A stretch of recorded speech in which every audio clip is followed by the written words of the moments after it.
दोस्तों, भारत का एक ऐसा गांव जहां पर एक ऐसा कुआं है, जो भी उस कुआं के पास जाता है तो वो कभी भी वापस लौट कर नहीं आता। जब मेरी पूरी फैमिली उस कुएं के पास पहुंच गई तो कुछ ऐसा हुआ जिसे सुनकर आप सभी की भी रूह कांप जाएगी। दोस्तों, आखिर क्या हुआ मेरी फैमिली के साथ, तो चलिए जानते इस घटना को और भी विस्तार से। नमस्कार दोस्तों, मेरा नाम टॉनी है। कई साल बाद जब मैं और मेरे मम्मी पापा और मेरी छोटी बहन रोची नानी के घर पर आए हुए थे, ऐसे एक दिन मैं नानी के पास बैठकर पापा का फ़ोन चला रहा था कि तभी पापा के फ़ोन पर एक कॉल आया। कॉल के आते मैं फ़ोन लेकर पापा के पास गया तो मैंने पापा से कहा कि किसी अंकुश नाम के आदमी का कॉल आ रहा है। मैंने इतना बोलकर पापा को फ़ोन दे दिया और फिर जैसे मैंने फ़ोन दिया तो वैसे फिर से कॉल आ गया। कॉल आते ही पापा ने फ़ोन उठाकर बात की तो पता नहीं क्यों उनका चेहरा एकदम से उतर गया। फ़ोन काटने के बाद पापा का उदास चेहरा देखकर जब मैंने पापा से पूछा कि क्या हुआ, पापा ने मेरे इतना कहने पर मुझसे कहा कुछ नहीं। इतना बोलकर पापा नानी के पास गए तो पापा ने कहा कि आज ही हमें मुंबई जाने के लिए निकलना होगा। दरअसल मैं जिस बैंक में काम करता हूँ उस बैंक में चोरी हो गई है, इस वजह से हमें जाना होगा। पापा की ये बात सुनकर नानी का बेचारा उतर गया और उन्होंने हमें जाने के लिए कहा। नानी के इतना कहने पर हम सभी अपनी तैयारी में लग गए और अब शाम होने को आ गई थी। दरअसल इस गाँव में किसी भी साधन की कोई भी सुविधा नहीं थी। यहाँ से 5 किलोमीटर बस स्टैंड था और वहाँ तक हम सभी को पैदल ही जाना था। तो हम सभी शाम 6 बजे अपने नानी के घर से निकलकर बस स्टैंड की तरफ पैदल ही जाने लगे। अभी शाम के 6:30 बजे थे और रास्ता भी पूरी तरह से सुनसान हो गया था। हम अभी बस स्टैंड की तरफ बढ़े ही जा रहे थे और अब अंधेरा हो गया था कि तभी अचानक से मम्मी चलते चलते वहीं पर गिर पड़े। मम्मी को इस तरह रोड पर गिरता हुआ देखकर हम सभी बहुत ही ज़्यादा डर गए। मैं और रुचि मम्मी मम्मी करके बुरी तरह से रोने लगे और वहीं पर पापा मम्मी को होश में लाने की कोशिश कर रहे थे, पर मम्मी को होश ही नहीं आ रहा था। अब हम सभी की घबराहटें बढ़ती जा रहे थे कि मम्मी को अचानक ही क्या हो गया। अभी मैं यही सोच रहा था कि तभी मेरी नज़र रोड के दूसरी तरफ एक कुएं पर गई तो उस कुएं के पास एक छोटी सी मटकी थी, जिसे देखकर मुझे लगा कि शायद उस मटकी में पानी होगा तो मम्मी के ऊपर छींटे मारने से शायद मम्मी को होश आ जाएगा। ये सोचकर मैं उस मटके को लाने के लिए उस कुएं की ओर जाने लगा। मैं अभी जा ही रहा था कि तभी पापा ने कहा, कहाँ जा रहे हो? पापा के इतना कहने पर मैंने पापा को उस कुआं की तरफ उंगली से इशारे करते हुए उस मटके को दिखाया।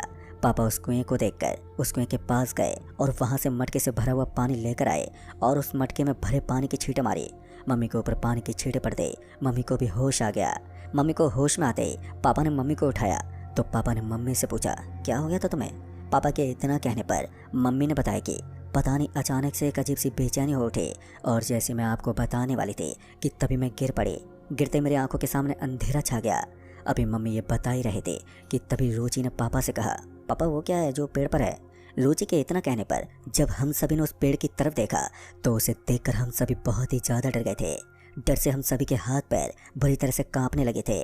दरअसल हमने देखा कि उस पेड़ की डाल पर एक औरत बैठी थी, जिसके नाखून बहुत ही लंबे थे और उसकी आंखें तो पूरी तरह से लाल सुर्ख थी। उस औरत का भयानक रूप देखकर हम सभी बस स्टैंड की तरफ भागे, क्योंकि हम अभी जिस जगह पर थे वहाँ से बस स्टैंड कुछ ही दूरी पर था। इस वजह से हम सभी बस स्टैंड की तरफ भागते हुए जाने लगे और जब मैंने पीछे की तरफ पलट कर देखा तो वो औरत हम सभी के पीछे ही आ रही थी।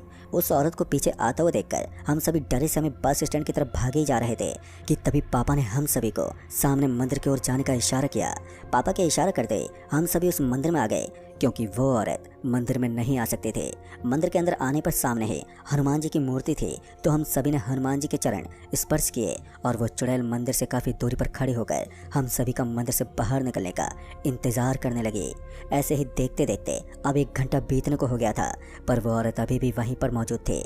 हम सभी की नज़र उस औरत पर ही थी कि तभी वो औरत वहाँ से जाने लगी और उस औरत को जाते हुए देखकर हम सभी को थोड़ी राहत मिली। उस औरत के जाते हम सभी मंदिर से निकलकर बस स्टैंड पहुंचे और जैसे हम सभी बस स्टैंड पर पहुंचे तो हमने देखा कि बस रेलवे स्टेशन जाने के लिए निकलने वाली थी।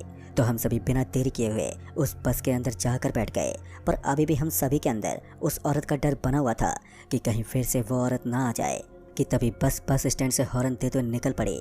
मैं मम्मी के पास बैठकर खिड़की से बाहर की ओर देख रहा था।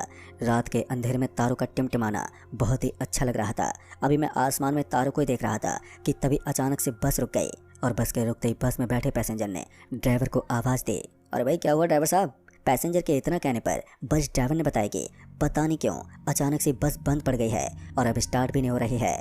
बस ड्राइवर के इतना कहने पर बस के सभी पैसेंजर हैरान हो गए कि अब हम सभी इस अंधेरी रात में कैसे जाएंगे।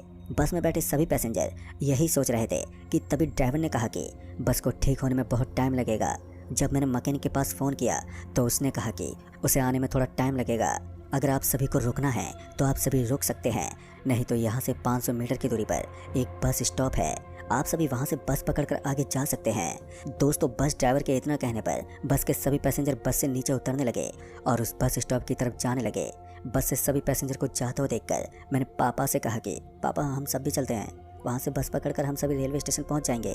मेरे इतना कहने पर पापा ने कोई भी जवाब नहीं दिया, पर पापा की शक्ल देखकर मुझे ऐसा लग रहा था कि वो बहुत ही ज़्यादा घबराए हुए थे।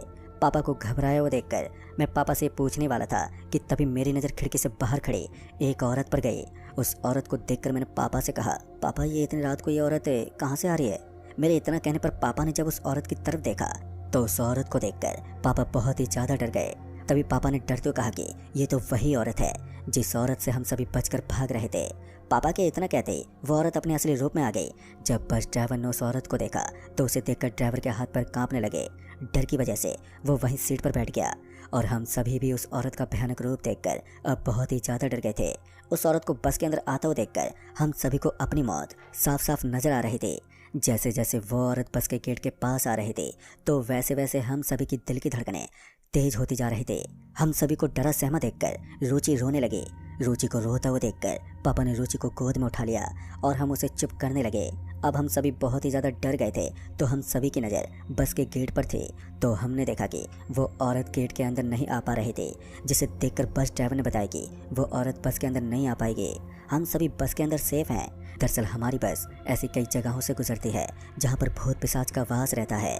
हम सभी अपनी सुरक्षा के लिए बस की शुद्धिकरण करवाते हैं। शुद्धिकरण करवाने की वजह से वो औरत बस के अंदर नहीं आ पा रहे थे। ड्राइवर की बात सुनकर हम सभी को थोड़ी राहत मिली। अभी हम सभी यही सोच रहे थे कि यहाँ से कैसे बचकर निकलें कि तभी बस के पास एक बाइक रुकी और बाइक के रुकते बस ड्राइवर ने बताया कि ये तो वही मैकेनिक है जिसे मैंने कुछ समय पहले कॉल करके बस को ठीक करने के लिए बुलाया था। उसे बस के पास देखकर हम सभी उसे यहाँ से जाने के लिए आवाज़ देने लगे, पर वो हम सभी की आवाज़ सुन ही नहीं पा रहा था। अब हम सभी बहुत ही कोशिश किए जा रहे थे कि वो यहाँ से चले जाए, पर वो कुछ भी समझ नहीं पा रहा था। और जब वो गेट की तरफ गया तो उस औरत की शक्ल देखकर उस मैकेनिक की चीख निकल गई और वो चीखते चिल्लाते भागा। उसे इस तरह चीखता चिल्लाता हुआ देखकर वो औरत भी उसके पीछे जाने लगी और जब कुछ समय के बाद वो लौट कर आई तो उस औरत का भयानक रूप देखकर हम सभी के होश उड़ गए। दरअसल हमने देखा कि वो औरत उस आदमी का सर अपने हाथों में लटकाए हुए आ रही थी और उसका चेहरा खून से लथपथ था, जिससे कि वो और भी ज़्यादा डरावनी लग रही थी। अब उस औरत का ये रूप देखकर हम सभी बहुत ही ज़्यादा डर गए थे। उस औरत का ये भयानक रूप देखकर अब हम सभी को कुछ भी समझ में नहीं आ रहा था कि इस औरत से कैसे बचकर निकले। अभी हम सब यही सोच रहे थे कि तभी वो औरत बस के अंदर आने की कोशिश करने लगी, पर वो औरत बस के अंदर नहीं आ पा रहे थे, जिससे कि वो और भी ज़्यादा गुस्सा हो गई। उस औरत को गुस्सा होता हुआ देखकर बस ड्राइवर ने कहा कि कुछ भी हो जाए पर बस से बाहर मत निकलना।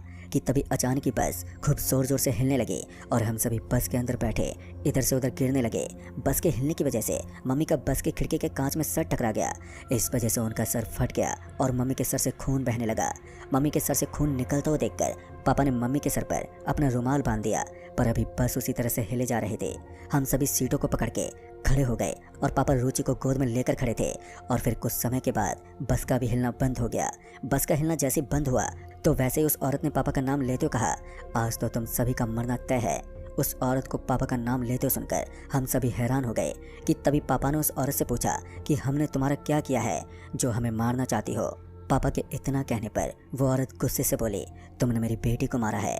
दोस्तों, उस औरत के मुंह से बात सुनकर अब हम सभी हैरान थे कि तभी उस औरत ने बताया कि जिस मटके को तुम उस कुआं के पास से लेकर आए थे, उस मटके में जो पानी था, उस पानी से मेरी बेटी की जान बच जाती। इस दिन का ही इंतज़ार कर रही थी मैं, क्योंकि उस मटके से रोज़ खून निकलता था और वो आज का ही दिन था जिस दिन उस मटके से पानी निकलता और उस पानी को पीकर वो पूरी तरह से ठीक हो जाती।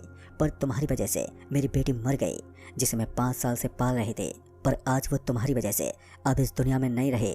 आज तो मैं तुम्हें जिंदा नहीं छोड़ूंगी। अगर तुम बस से नीचे नहीं उतरे तो तुम्हारे साथ ये सब भी मारे जाएंगे।